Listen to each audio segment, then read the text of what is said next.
Beginning. The war had lasted 6 years. 6 years of fire, steel, and silence across the void. Humanity had met the Clerathi Empire in the stars with hope for peace, but hope had quickly been smothered beneath the shriek of weapons fire. The Clerathi were a proud warrior species, towering, feline-like beings whose culture revolved around honor and dominance. When they first encountered Earth's ambassadors, they saw weakness. They demanded humanity kneel. Humanity refused. The galaxy bled from that refusal. Captain Marcus Hale had seen too much of it.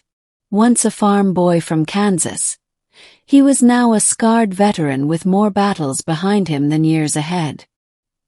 His squad had been whittled down battle after battle, until command itself seemed to blur faces and names.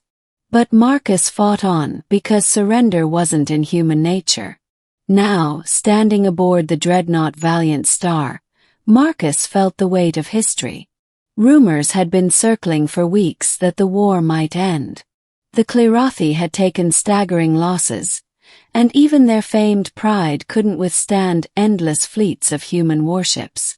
Earth itself had been scarred, but they endured. Both sides were bleeding out, and desperation forced an unthinkable thing: negotiations. "Captain Hale," said Admiral Kova, a grizzled officer with a permanent scowl etched into her face. "The Clerathi Queen herself has requested parley. She named you specifically." Marcus blinked. "Me? I'm just a soldier." Kova gave him a sharp look. "Not to them. You fought in every major campaign. You killed their warlord on Crixus. You led the defense of Vega Prime. To the Clerathi, you are not just a soldier. You are the soldier. A symbol of defiance. They respect you." Marcus swallowed hard. "What does the Queen want?" "She wants to meet. Alone." Kova's tone was grim. "And Marcus, she said her decision will determine whether this war ends or continues." Middle. The meeting was arranged aboard a neutral space station orbiting a barren moon. The atmosphere was thick with tension, as if the walls themselves knew billions of lives depended on what transpired here. Marcus entered the chamber armed with nothing but his uniform and the weight of humanity. Across the room stood Queen Serelith of the Clerathi, taller than him by a head, her figure draped in armor that was more ceremonial than functional. Her eyes were golden slits, glowing with the fierce intelligence of a predator. The room smelled faintly of iron and strange spices, the scent of her kind. When she spoke, her voice was low and commanding.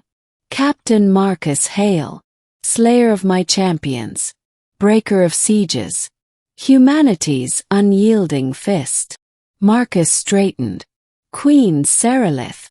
She studied him in silence for a moment, as though measuring his soul. Then to his shock she laughed, a sharp feline sound. "Good.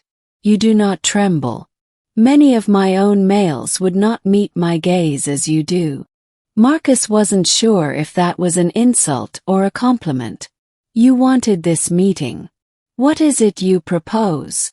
Her golden eyes locked onto his. "Marriage." Marcus froze. He thought he'd misheard. "Excuse me." "Marriage," she repeated, as if it were the most obvious solution in the galaxy. "Your people and mine are locked in endless bloodshed. Armies clash, yet neither side will yield. But there is another path.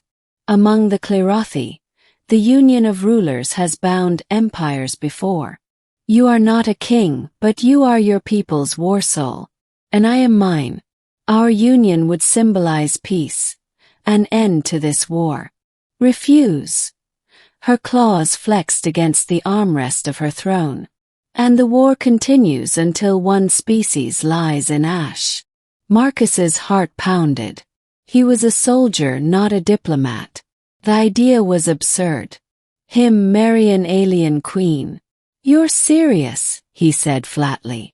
Serelith bared her fangs in what might have been a smile. Deadly. The days that followed were chaos. Earth's High Council debated furiously. Some called the proposal madness, others genius. Marrying into the Clerothi Empire could cement peace, save billions of lives. But could one man bear that burden? Marcus himself wrestled with it in silence. Serelith wasn't just a political leader. She was fierce, proud, and carried an aura that pressed on his very instincts. And yet, beneath her sharpness, he sensed something else. Loneliness, duty. A queen shackled by her people's expectations. Their second meeting revealed more. "You don't want this any more than I do," Marcus accused one evening in the negotiation chamber. Serelith's eyes narrowed. "You presume much, human. I presume you're tired. I've seen what this war has done to both sides. Your people worship strength, but strength has cost you sons and daughters. You want peace." For a long moment her facade cracked. Her shoulders sagged, and her voice was softer when she replied. "My eldest died at Vega Prime. My blood on your hands, Marcus Hale. Do you think I sleep well with that?" Marcus swallowed hard, guilt stabbing his chest. "I didn't want this war either." Silence stretched between them, heavy but not hostile. Then Serelith stood and crossed the chamber, looming over him. Her gaze pierced his, unblinking. "Then we end it. Together. Marry me, human soldier. Not for love yet. For peace." Climax. The wedding shocked the galaxy. In the great hall of the neutral station, delegates from dozens of species gathered to witness the unthinkable. A human soldier and an alien queen joining hands.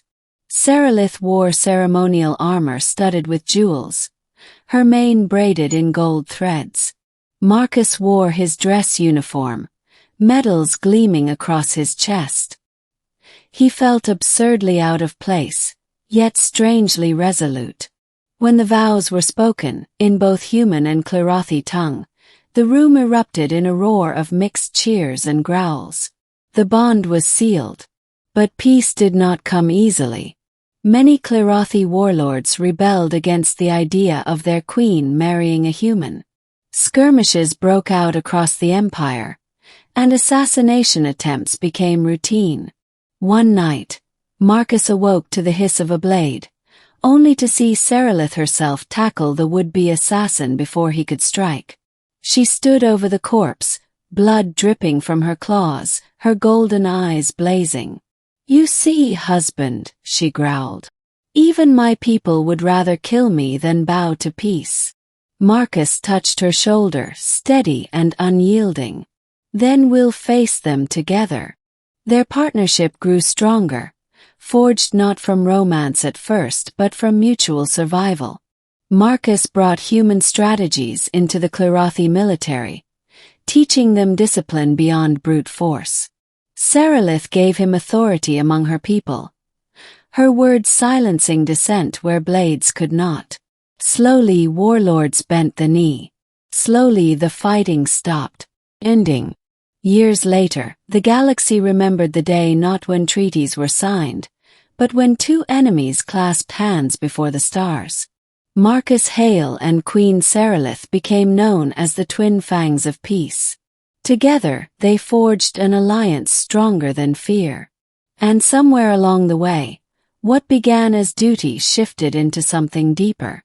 In the quiet hours after council meetings, Marcus would find Serelith watching the stars, her sharp edges softened in the dim light.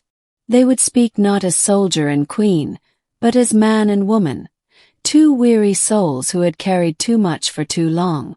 One evening, as they stood on a balcony overlooking the great fleet that was now united under one banner, Serelith asked softly, "Do you regret it, human soldier? Binding your fate to mine?" Marcus looked at her, at the fierce, scarred, and beautiful being who had once been his enemy.